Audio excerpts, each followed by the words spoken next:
안녕하세요. 지금 1시간 14분째 타고 있고 774칼로리 소모 중입니다. 오늘은 한 처음에 30분 정도는 좀 빡세게 탔어요. 근데 사실 요새 계속 영어 공부하느라고 영어 공부 유튜브 제미나이나 뭐 그록이나 챗GPT 서로 음성으로 대화하는 거 그런 모드로 영어 회화 공부하면은 이게 영어 공부는 잘 되는데 이게 실내 자전거의 장점이 이거 자전거 타면서 뭐 보면서 공부하면서 하거나 유튜브 보면서 할 수도 있거든요. 근데 운동을 좀 설렁설렁 하게 되는 게 단점이에요. 그래서 오늘은 그동안에 자전거도 잘 못 탔었고 79.4kg 몸무게도 최고치기를 찍었기 때문에 영어 공부보다 살 빼는 게 조금 더 우선시 돼가지고 빡세게 탔습니다.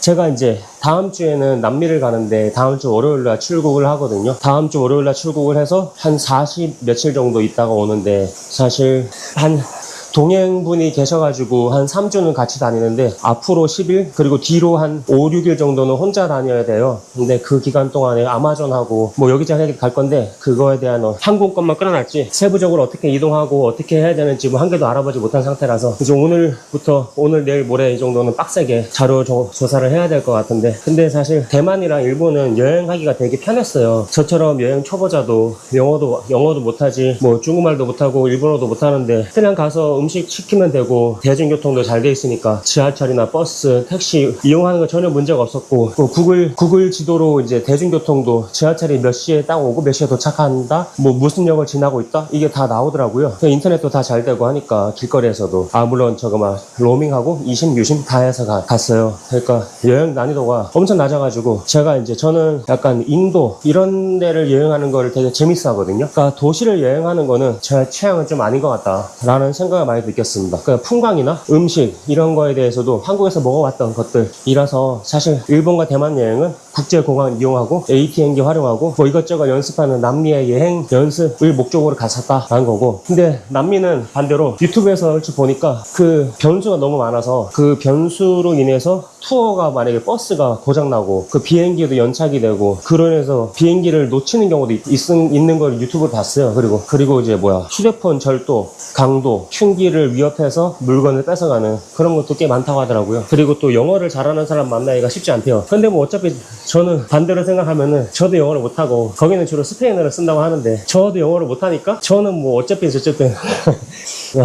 다른 외국인들 영어 잘하는 사람들은 어디 가도 편할 텐데 그 사람들마저 거기서 불편할 거고 저는 어딜 가도 불편한데 언어가 안 통해서 거기 가면 그냥 다른 사람 불편한 것처럼 저도 불편한 거라서 그거에 대한 거는 뭐 그런갑다 하고 있는데 그리고 또 가서 알아보기가 힘들고 이동하는 게 안 되면은 비행기만 타고 그 동네 공항 근처에 그 나라 공항 근처에 숙소 잡고 며칠 책 보다가 산책하거나 책 보다가 오면 되죠. 뭐 꼭 가서 반드시 꼭 이동해서 그거를 봐야만 한다 이런 건 아니니까 뭐 열심히 해보고 근데 사실 좀 부담되긴 해요. 막상 날짜가 이제 다가오니까 짐을 뭘 챙겨야 될지 거기서 어떻게 이동을 할지 또 장거리 버스 9시간씩 버스를 타야 된다고 하는데 제가 그렇게 오랫동안 버스를 타본 적이 없으니까 중간에 화장실을 또 어떻게 가야 되며 혼자 가니까 이제 버스에서 내렸을 때 짐은 또 어떻게 해야 되는지 그런 것들에 대해서 좀 부담이 되는 게 사실이긴 합니다. 그런데 이제 어제 제가 여행 갔다 와서 느꼈던 게 이번에 대만과 일본 여행 4박 5일 그러니까 사실 대만과 일본 여행지가 제 취향은 아니긴 해요. 끌려서 갔다기보다는 재미나이한테 물어봤어요. 남미를 가기 전에 외국에서 국제공항을 이용하는 한번 체험을 해보고 싶다. 공항도 이용하는 방법도 잘 몰라서 그러니까 재미나이가 일본 후쿠오카와 타이페이를 갔다가 인천으로 가는 걸 추천해 주길래 1분 만에 바로 항공권을 예약하고 이제 4박 5일 동안 잘 놀다 왔는데 첫째는 이번 여행에서 제가 얻은 교훈이 두 가지가 있어요. 이거 말씀드리긴 했는데 여행이라는 게 그 나라에 들어갔다가 나오는 날짜가 딱 픽스가 돼 있는 거잖아요. 그러니까 그 시간 동안에는 그 나라에 대해서 하루하루를 더 순간적으로 몰입을 더 많이 하게 되더라. 한국에 있으면은 뭐 오늘 하나 내일 하나 맨날 그게 변함이 없다는 생각을 하니까 계속 기약 없이 여기서 살고 있는 거잖아요. 그러니까 하루하루에 충실하기가 쉽지가 않다. 그 아이들이 보면은 세상 모든 것들을 다 호기심을 가지고 보잖아요. 하다못해 먼지나 벌레 같은 것도 신기해가지고 이제 잡아서 입에 넣으려고 하고 그 모든 게 새롭게 보일 거 아닙니까? 근데 나이가 들수록 익숙하다라는 생각이 들고 내가 저걸 알고 있다라는 생각을 하니까 일상에 대한 새로움이 점점 없어지는 것 같아요. 그 새로움이 안 느껴지고 하니까 좀 더 큰 자극, 도파민, 술, 저도 그렇습니다. 어떤 강렬한 시간, 운동, 뭐 하여튼 이런 또 재밌는 어떤 자기를 자극시켜주는 돈 이런 것들에 대해 쫓아서 뭐 그게 나쁘다는 게 아니라 이제 그런 어떤 포인트, 나를 즐겁게 해주는 사건이 생기지 않으면은 대부분 즐겁지 않은 것 같아요. 저도 그렇지, 제 얘기 드리는 거고요.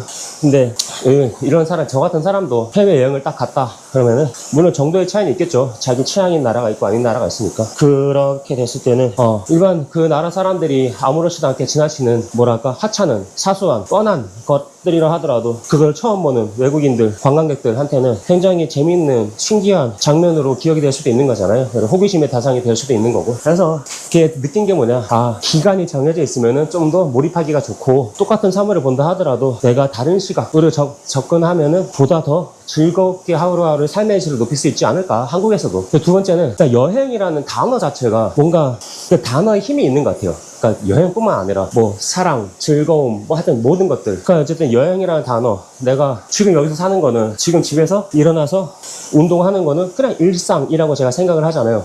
나 오늘 하루 여행해야지 이렇게 생각 안 하잖아요. 근데 진짜 뭐 어디 비행기를 타고 가면은 나 지금 여행하고 있어, 여행하고 있다라는 그렇게 생각하는 것만으로도 굉장히 오픈 마인드가 되는 것 같아요. 여행 중에는 마음이 여유가 생기고, 그리고 변수가 많이 생길 수 있잖아요. 근데 그 모든 것들을 좀 더 적극적으로 넓은 마음으로 포용하고 수용하게 되는 게 생기더라고요. 예를 들어서 뭐 실수해서 지하철을 반대로 탈 수도 있는데, 한국에서 만약에 제가 그렇게 타면 좀 짜증이 날 것 같긴 한데, 여행지에서는 뭐 그럴 수도 있지, 그리고 뭐 누군가가 실수를 해도 뭐 그럴 수 있지, 이런 어떤 벌어진 사건에 대해서 그럴 수 있지라는 게 좀 더 커지는 것 같더라고요, 포용하는 정도가. 근데 한국에서도 이제 제가 어제 뭐 남미 준비한다고 이것저것 하는데, 은행 갔을 때 은행원 분이 너무 막 허둥지둥 좀 오래 걸리고 거의 1시간 가까이 카드 하나 만드는데 걸렸는데, 뭐 그럴 수도 있지, 지금도 여행이라고 생각하니까, 한국에서 일상도 여행이라고 생각하니까 받아들이시는 태도가 좀 달라지더라고요. 그래서 어제는 그 순간에 그 은행원분의 표정과, 그리고 업무 처리하시는 모습, 그리고 뭐 당황해하는 모습, 그걸 잘 몰라서 여기저기 물어보는 거, 그런 거를 이제 좀 관찰하면서 뭐 좀 여행지에서 어떤 외국 사람들 관찰하듯이 그 한 사람에 대해서 이제 관찰을 하고, 또 나의 반응 또 관찰을 하다 보니까 마치 그 순간이 또 여행의 연속이었던 것 같아요. 연장, 그런 느낌이 들면서, 일반적으로 제가 좀 성격이 급한 편이니까 일상에서 좀 너무 오랫동안 기다리면 짜증이 좀 날 법도 한데, 그런 것도 안 생기더라고요. 그거를 보니까 여행이라는 단어, 내가 지금 여행하고 있다라고 생각을 하는 순간, 그때 그렇게 생각하면은 그 똑같은 일이 벌어져도 굉장히 넓은 마음으로, 편한 마음으로 포용을 할 수 있게 되더라. 근데 일상이라는 생각으로 딱 전환시켜버리면은 뭔가 내 삶의 내 시간, 이건 이렇게 돼야 돼, 저건 저렇게 돼야 돼, 예측의 어떤 예측하는 그 가능성이 더 심해지면서 변수를 좀 받아들이지 못하고 포용하지 못하는 그런 정도가 더 심해지는 것 같아서, 확실히 이제 똑같은 상황이라도 내가 여행을 하느냐 일상이냐, 이 생각에 따라서 변수, 예측하지 못한 상황에 대한 받아들여지는 마인드가 많이 달라진 것 같아요. 그 마인드만 달라져도 똑같은 상황을 태연하게 즐겁게 볼 수 있느냐, 아니면은 이러면 안 되는데 하면서 짜증이 나느냐, 그게 확연히 달라졌다는 거를 제가 느꼈어요. 그래서 뭐 말을 이제 며칠 동안 또 말을 잘 안 하고 하다 보니까 더 말을 안 그래도 말을 조리 있게 하지 못하는데, 지금 거의 일주일 동안 여행 가면은 제가 그 투어 중에서 1일 투어하면서 한국인하고 이제 하루 종일 얘기를 하면서 재밌게 놀긴 했는데, 한국인 여행객분들. 근데 그 외에는 말이 안 통하니까 입을 계속 다물고 무건수행하듯이 그렇게 다녔단 말이에요. 그러니까 고독감이, 한국에서만 또 다른 차원의 고독감이 느껴지더라. 그러니까 저는, 제가 보니까 영어를 한국에서도 그렇고 외국에서도 그렇고 고독하게 살 팔자다. 그런 생각이 좀 들었습니다. 아무튼 결론을 내리자면은, 첫째, 기한이 정해져 있잖아, 여행이. 그 나라에 들어가고 나오는 날짜가. 뭐 평생 거기 살 거 아니면은 뭐 어쨌든 그 날짜가 정해져 있다 보니 하루하루를 좀 더 충실하게 살 수 있겠다. 그게 뭐 연장선상에서 생각을 해보면은 우리의 삶도 오늘 내일 모레 계속 펼쳐질 것 같지만, 사실은 이 삶도 엔딩이 있잖아요. 그 엔딩이 있다는 걸 좀 더 자각을 하면은 오늘 하루에 좀 더 충실할 수 있지 않을까, 그렇게 확장시켜서 생각해 볼 수 있겠죠. 두 번째는 그 단어가 주는 힘, 이게 굉장히 크다. 내가 지금 일상이냐 여행 중이냐, 이게 난 지금 맨날 여행하고 있다라고 생각하고 살면은 받아들이지 못할 게 없다는 거죠. 근데 그걸 조금 더 확장시켜서 본다면은, 여행이라는 거는 내 돈과 시간을 써서 새로운 거를 경험하러 가는 거잖아요. 근데 일상이라는 것도, 어떻게 보면 삶이라는 것도 여행으로 볼 수 있는 게, 이 살면서 느껴지는 게 오감이라는 게, 보여지고 들려지고 느껴지고 맛보여지고 모든 이제 오감으로 뭔가를 다 경험을 하고 인식을 하게 되는 게, 그게 이제 삶이잖아요. 그럼 오감 자체를 통해서 모든 거를 접하는 그 자체가 여행이라고 생각한다면은, 지금 보여지는 거 들려지는 거 모든 게 그냥 경험되는 거. 아, 이것도 경험이야. 저것도 경험이야. 저 경험은 좀 더 어떤 이런 느낌이 드는 경험이고, 요 경험은 좀 더 이런 느낌이 드는 경험이야. 이제 그렇게 느껴지는 그대로 경험을 하는 게 인생이다라고 생각하면은 일상이랑 여행이랑 구별할 필요가 없을 것 같긴 해요.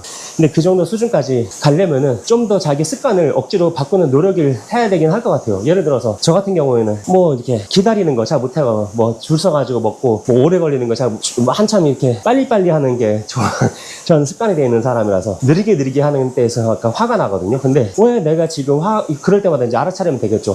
나 지금 왜 이렇게 스트레스 받지? 왜 화가 나지? 그러면서 나 지금 뭔가 이걸 이렇게 해야 된다, 이렇게 해야 되는데 라고 막 생각을 하니까 거기서 화가 나는, 이렇게 안 되는 상황이 싫은 건데, 근데 내가 무슨 말, 지금 약간 힘들고도 당 떨어져서 생각이 약간 스탑이 됐어요.